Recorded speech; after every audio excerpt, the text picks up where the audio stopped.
students, hope you all are doing well.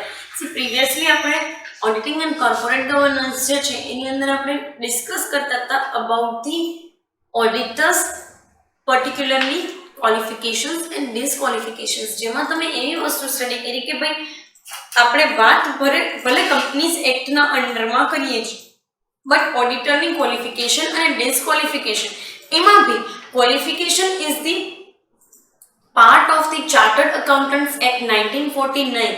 જ્યારે particularly તમારી disqualification, ઓડિટરની ડિસ્ક્વોલિફિકેશન છે, that was the part of the companies act 1956 section 2226 subsection 3 એનો એક ભાગ હતો.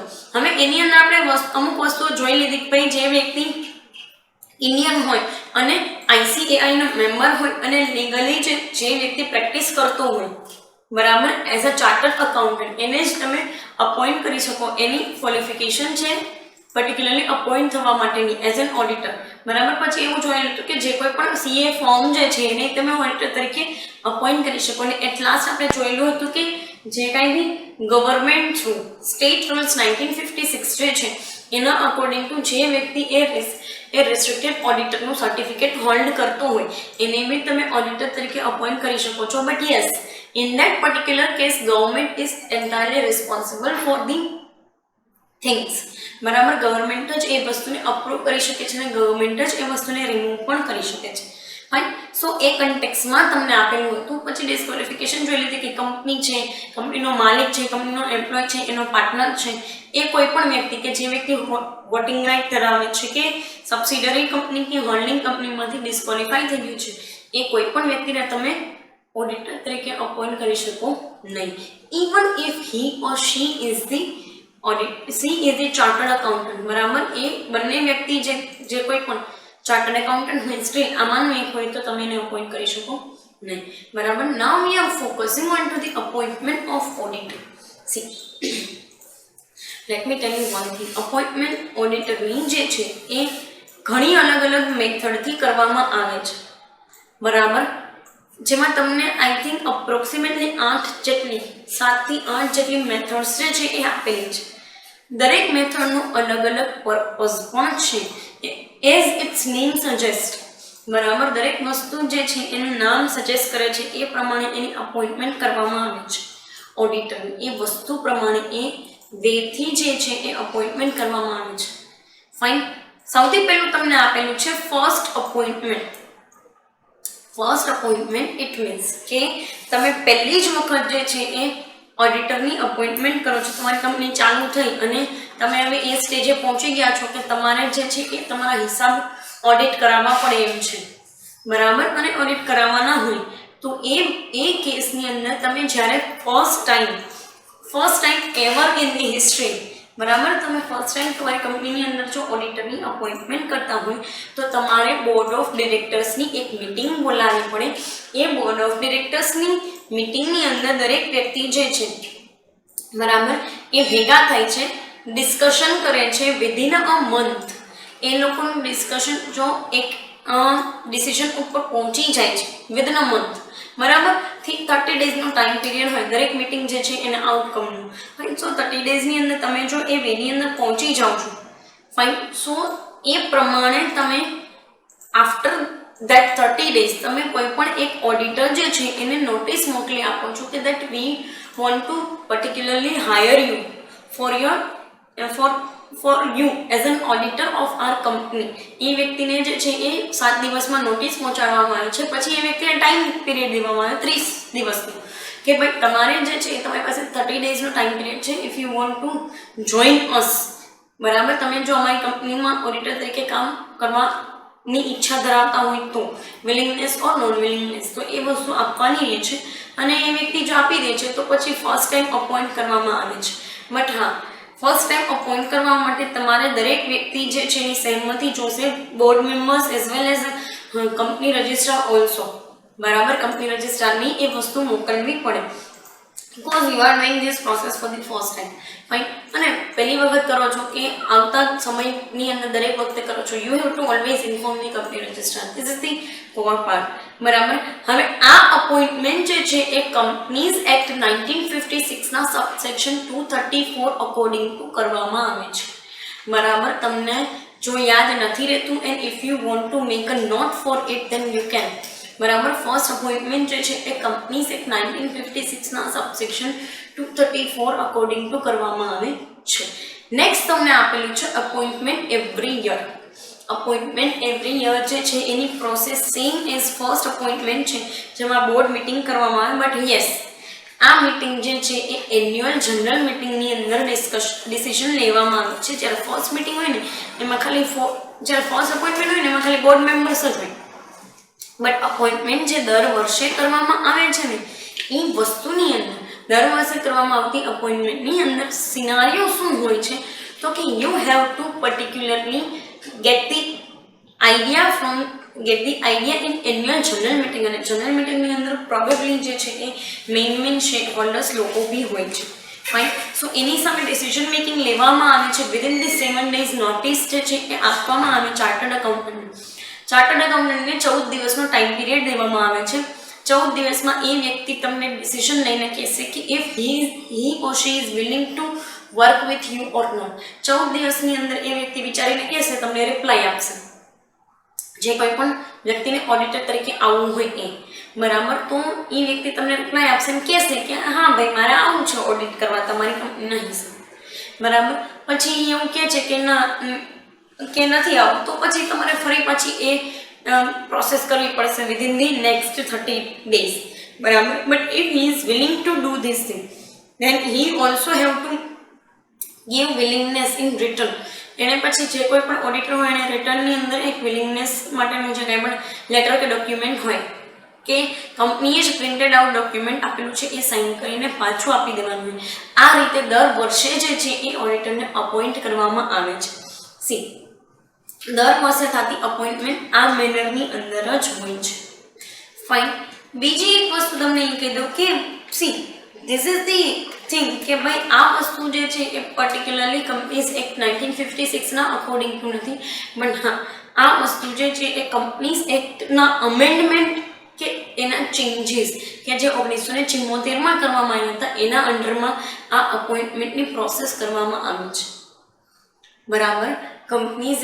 કંપનીઝ અમેન્ડમેન્ટ એક્ટ ઓર અમેન્ડેડ એક્ટ 1974 ના અકોર્ડિંગ ટુ આ વસ્તુ કરવામાં આવી છે. ફાઇન. નેક્સ્ટ તમને કીધું છે રીઅપોઇન્ટમેન્ટ.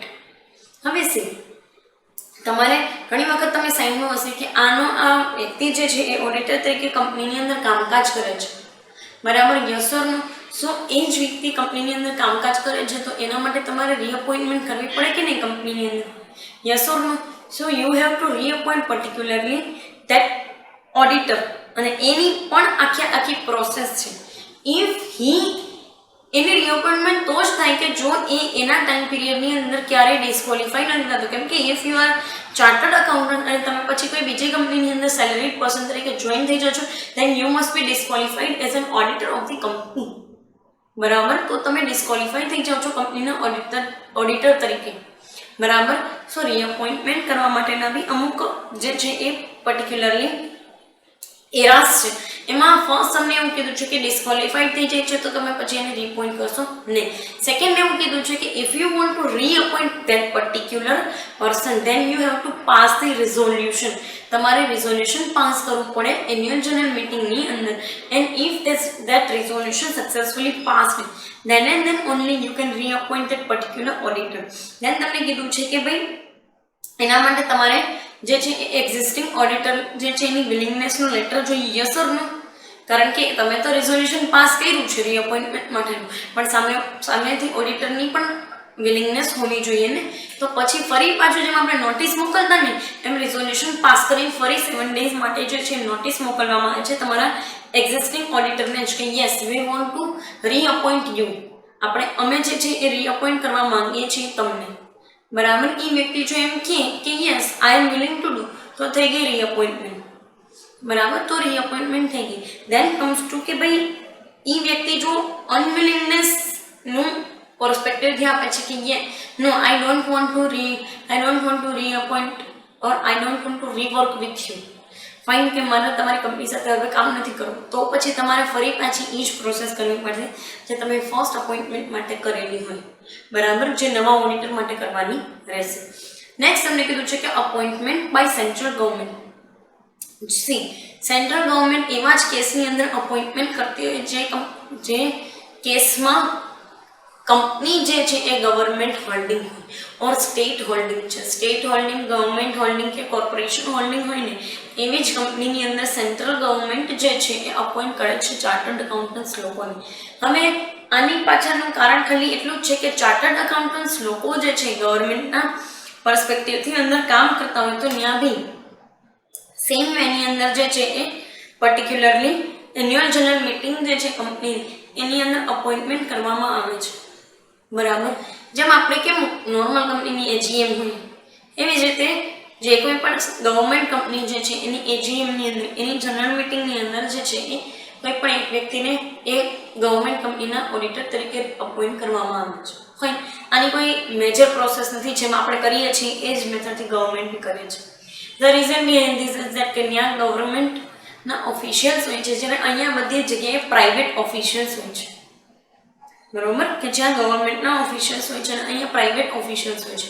નેક્સ્ટ તમને કહે છે કે appointment of auditor in a government company or corporation yes सी लाइफ इंश्योरन्स कंपनी है कि जनरल इंश्योरन्स कंपनी है कि एसबीआई है बैंक ऑफ बरोडा है बैंक ऑफ इंडिया है आ नेशनलाइज बैंक के पछी एवी कोई बैंक के एवी कोई इंस्टीट्यूशन के जो गवर्नमेंटना हाथ में है एनी अंदर केवी रीते ऑडिटर जे छे एनी अपॉइंटमेंट करवामां आवे छे। तो let me tell you one thing कि ए कंपनीज नी अंदर 50% जे काई पण शेर जे छे ए गवर्नमेंटनो होय छे एवी कंपनीजनी अंदर के कॉर्पोरेशननी अंदर ऑडिटरनी अपॉइंटमेंट जे छे ए पर्टिक्युलरली का तो स्पेशल रिजोल्यूशन थ्रू करवामां आवे छे और एल्स के जनरल मीटिंगनी अंदर डिसिजन मेकिंग थी करवामां आवे छे के ज्यां दरेक स्टेक होल्डर्स अवेलेबल होय दरेक शेयर होल्डर्स के दरेक कही शकाय के पार्टीज टू दी कंपनी जे छे ए अवेलेबल होय एनी साथे जनरल मीटिंगनी अंदर डिसिजन लेवामां आवे छे और एल्स कि आवा कॉर्पोरेशन जे छे एनी अंदर स्पेशल रिजोल्यूशन थ्रू बराबर स्पेशल रिजोल्यूशन थ्रू जे छे ए अपॉइंटमेंट करवामां आवे छे। हवे ई स्पेशल रिजोल्यूशन तमारे अहींया स्टडी करवाना छे fine. So you are going to study दो स्पेशल रिजोल्यूशंस हियर जेमां हूँ तमने कहूं छुं कि कई कई एवी कंपनीज के कई कई एवी वस्तुओं के जे पर्टिक्युलर मेनरनी अंदर जे छे ए गवर्नमेंटना हाथमां कही शकाय के जे वस्तुओं जे छे ए स्पेशल रिजोल्यूशनना अंडरमां आवे छे। स्पेशल रिजोल्यूशनना अंडरमां जे कोई पण व्यक्तिनी अपॉइंटमेंट करवामां आवे छे एज एन ऑडिटर ए अपॉइंटमेंट कंपनीज अमेंडेड एक्ट 1974 ना सेक्शन नंबर 224 सबसेक्शन 1A ना अकॉर्डिंग टू करवामां आवे छे। फरी पाछું કહું છું એક વખત રિપીટ કરી દઉં છું सी Companies Amended Act 1974 section number 224 subsection 1A ना अंडरमां जे छे ए आનું रिजोल्यूशन जे छे ए अकॉर्डिंग टू करवामां आवे छे जेमां त्रण टाइपनी वस्तुओ होय छे। स्पेशल रिजोल्यूशन माटे તમે આ ત્રણમાંથી જો કોઈ પણ એક કેટેગરીની અંદર આવતા હોય બરાબર તો તમને સ્પેશિયલ રિઝોલ્યુશન થ્રુ તમારે જે છે એ ઓડિટરને અપોઇન્ટ કરવો પડે। પહેલી વસ્તુ એ છે કે જે કંપનીની 25% કે 25%થી વધારે પેઇડ અપ કેપિટલ ગવર્નમેન્ટના હાથમાં હોય બરાબર। પેઇડ અપ કેપિટલ એટલે તમે સમજો છો ને કંપનીએ શેર જે કંઈ પણ બહાર પાડ્યા હોય એમાંથી 25% હિસ્સો जो गवर्नमेंट नो छे 25% अथवा तो एना करता वधारे हिस्सो जो गवर्नमेंट नो छे then you have to appoint auditor as a special resolution के जेमा स्पेशल रिजोल्यूशन ની અંદર अलग-अलग स्पेशल स्पेसिफिक जे छे ए प्रोसेस होय के जेमा सेंट्रल गवर्नमेंट ना ऑफिशियल्स पण इन्वॉल्व होय बराबर। सेंट्रल गवर्नमेंट ना ऑफिशियल्स पण इन्वॉल्व हशे अने प्राइवेट ओनर्स लोको भी इन्वॉल्व होय फाइन। सो एवी कंपनी ની વાત કરે છે કે જેની 25% કે એના કરતા વધારે પેઇડ અપ કેપિટલ જે છે એ પર્ટિક્યુલર મેનર ની અંદર ગવર્નમેન્ટ ના હાથમાં હોય। નેક્સ્ટ તમને કીધું છે કે 25% અથવા તો એના કરતા વધારે પેઇડ અપ કેપિટલ જે છે એ state government corporation government or else કે સેન્ટ્રલ ગવર્મેન્ટના હાથમાં હોય. બરાબર. હવે તમને એક એવો ક્વેશ્ચન થાય કે તો ઉપરના સેન્ટેન્સમાં અને નીચેના સેન્ટેન્સમાં ફરક શું હતો? તો તમને કહી દઉં કે ઉપરનું સેન્ટેન્સ જે છે એમાં ખાલી સેન્ટ્રલ ગવર્મેન્ટની વાત થતી હતી. અહીંયા જે છે એ સ્ટેટ ગવર્મેન્ટની પણ વાત થાય છે અને કોર્પોરેશન્સની પણ વાત થાય છે, લોકલ કોર્પોરેશન્સ. તો C appointed as an appointment by special resolution ના અકોર્ડિંગ ટુ જો 25% કે એના કરતાં વધારે પેડ અપ કેપિટલ અને 51% જેટલો હિસ્સો જે છે એ સ્ટેટ ગવર્મેન્ટ કે સેન્ટ્રલ ગવર્મેન્ટ કે કોર્પોરેશનના હાથમાં હોય, then you have to go for the special resolution. અને એ કેસમાં તમારે દરેક મેમ્બર્સ, બરાબર, દરેક બોર્ડ મેમ્બર્સની હાજરી પણ જોઈએ અને દરેક પ્રાઇવેટ અને પબ્લિક સેક્ટરના એમ્પ્લોઈઝ લોકો, ઓફિશિયલ્સ લોકો જે છે, હાયર લેવલના ઓફિશિયલ્સ લોકો, એમની પણ હાજરી જોઈએ. ફાઇન. સો એ મેં એની અંદર સ્પેશિયલ રિઝોલ્યુશન કીધું છે. અને થર્ડ કેટેગરી છે કે નેશનલાઇઝ બેંકના હાથમાં કે પછી જીઆઈસી, જનરલ ઇન્સ્યોરન્સ, એલઆઈસી એવા કોર્પોરેશનના હાથમાં જો 25% કે એના કરતાં વધારેની પેઇડ અપ કેપિટલ હોય તો એ કેસમાં પણ સ્પેશિયલ રિઝોલ્યુશનની જ સિચ્યુએશન આવશે, જ્યાં તમારે બોર્ડ મેમ્બર્સ સિવાય પબ્લિક અને પ્રાઇવેટ બંને ઓફિશિયલ્સની જરૂરિયાત પણ પડશે. ફાઇન. અને એના અકોર્ડિંગ ટુ જ એ સ્પેશિયલ રિઝોલ્યુશન અકોર્ડિંગ ટુ જ અપોઇન્ટમેન્ટ કરવામાં આવશે. ફાઇન.